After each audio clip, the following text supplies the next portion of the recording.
यदि कुछ अमेंडमेंट किए गए हैं तो उस अमेंडमेंट में आपको बड़ा गुलाम बना दिया गया है।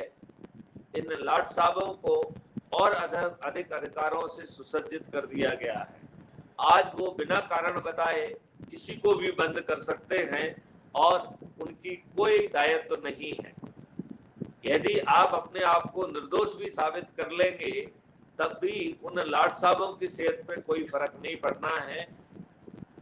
20 साल बाद 30 साल बाद शायद आप सजा से बच जाएंगे क्योंकि आप निर्दोष साबित हुए हैं, लेकिन उससे इन लाट साहबों की सेहत पे कोई फर्क नहीं पड़ेगा। आपकी घटिया कानूनों के तहत जो विधिक इन लोगों की विधिक जिम्मेवारी है उसका भी पालन नहीं कर रहे हैं। आपको आर्टिकल 100 और 103 आईपीसी के तहत सेल्फ डिफेंस में और प्रॉपर्टी के डिफेंस में अपनी भी और दूसरों की भी आप जो है वॉलंटरली मौत कारित करने का अधिकार रखते हैं और आपने कोई मर्डर नहीं किया है।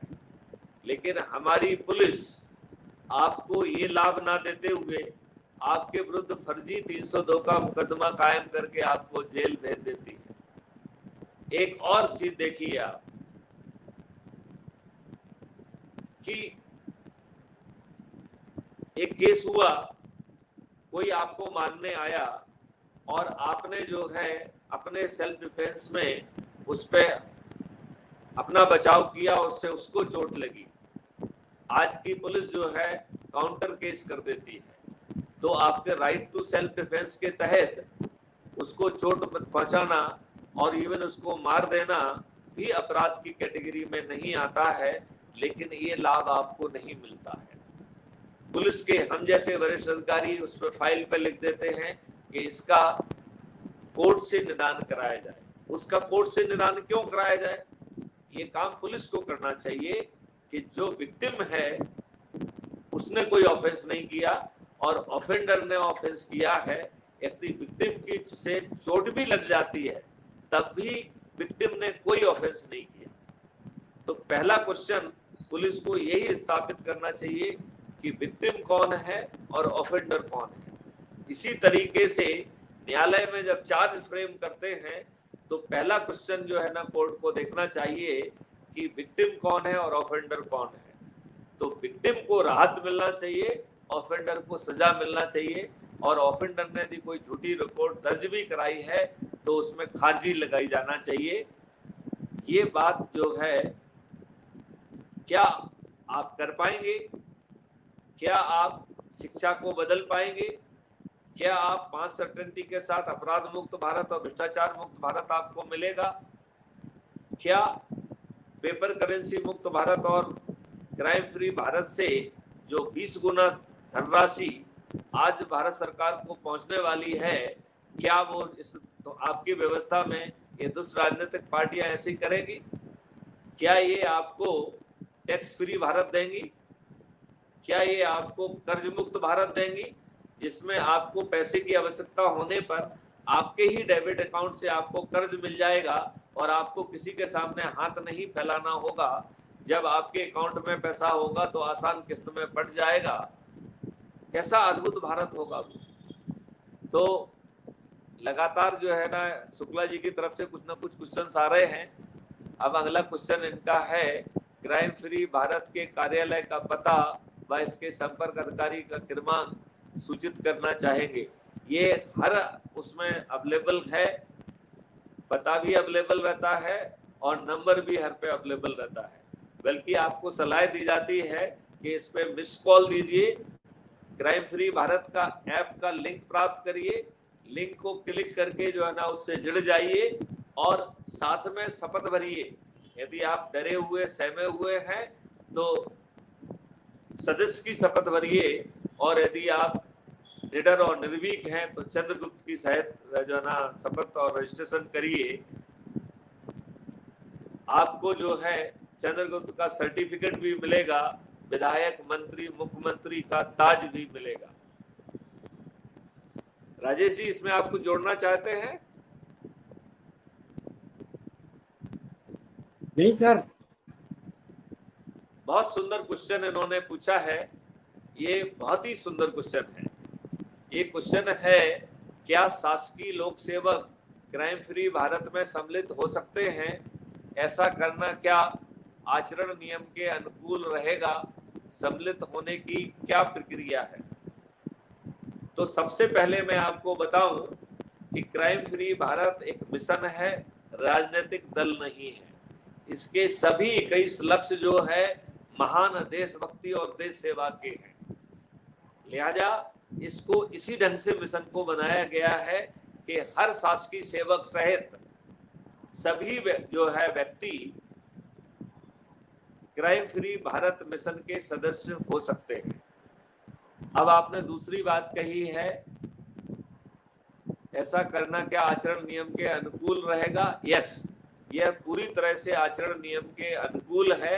आपने कोई उल्लंघन नहीं किया, ना ही आपने कोई ऐसा क्रियाकलाप किया जो आपके आचरण नियम के उल्लंघन में है।